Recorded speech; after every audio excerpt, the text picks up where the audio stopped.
Hello. അപ്പോൾ ഇന്നത്തെ വീഡിയോയിൽ കാണിക്കാൻ പോകുന്നത് പൂക്കൾ നന്നായിട്ട് ഇടാൻ വേണ്ടിയിട്ട് എന്ത് വളമാണ് യൂസ് ചെയ്യുന്നത് എന്നാട്ടോ. അപ്പോൾ ഓൾറെഡി ആദ്യത്തെ വീഡിയോയിൽ പറഞ്ഞിട്ടുണ്ടായിരുന്നു ചെടി നന്നായിട്ട് വളരാൻ വേണ്ടി യൂസ് ചെയ്യുന്ന വളങ്ങൾ. അപ്പോൾ അത് കാണാത്തവർ അത് പോയിട്ട് കാണുക കേട്ടോ.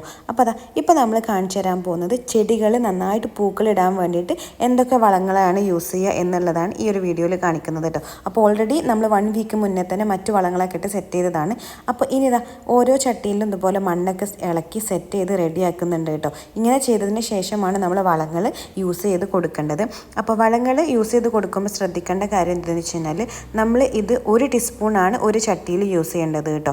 അപ്പോൾ കൂടുതലായിട്ട് നമ്മൾ വളങ്ങൾ ഇട്ട് കൊടുത്തു കഴിഞ്ഞ് കഴിഞ്ഞാൽ നമ്മുടെ ചെടികളും നശിച്ചു പോകും. അതുകൊണ്ട് വളരെ സൂക്ഷിച്ചിട്ട് വേണം നമ്മൾ വളങ്ങൾ ഇട്ട് കൊടുക്കാൻ വേണ്ടിയിട്ട്. അപ്പോൾ ബാക്കിയുള്ള ചട്ടികളിലും ഇതുപോലെ മണ്ണൊക്കെ റെഡിയാക്കി സെറ്റാക്കിയിട്ട് ഉമ്മ വളങ്ങളൊക്കെ ഇട്ട് കൊടുക്കുകയാണ് കേട്ടോ. അപ്പോൾ അങ്ങനെ എല്ലാ ചട്ടികളിലും വളങ്ങളൊക്കെ ഇട്ട് സെറ്റാക്കിയിട്ടുണ്ട്. അപ്പോൾ വളം വന്നിട്ട് DAP എന്ന് പറയുന്ന ഈ ഒരു വളമാണ് കേട്ടോ. അപ്പോൾ നെക്സ്റ്റ് വന്നിട്ട് ഒരു ടിപ്പാണ്. നമ്മളുടെ ചെടി നല്ല ബുഷായിട്ട് തിക്കായിട്ട് വളരാൻ വേണ്ടിയിട്ട് നമ്മൾ ചെയ്യേണ്ടതാണ് ഇതിൻ്റെ ഈ തൂമ്പുകളൊക്കെ ജസ്റ്റ് ഒന്ന് കട്ട് ചെയ്ത് കൊടുക്കുക കേട്ടോ. അപ്പോൾ ബൊഗൈൻവില്ലയ്ക്ക് നമ്മൾ കട്ടിയിൽ തിക്കായിട്ട് വളരാൻ വേണ്ടി ചെയ്യേണ്ടതാണ് ഈ ഒരു തൂമ്പുകൾ കട്ട് ചെയ്ത് കൊടുക്കുന്ന ഈ ഒരു പ്രോസസ്സ് കേട്ടോ.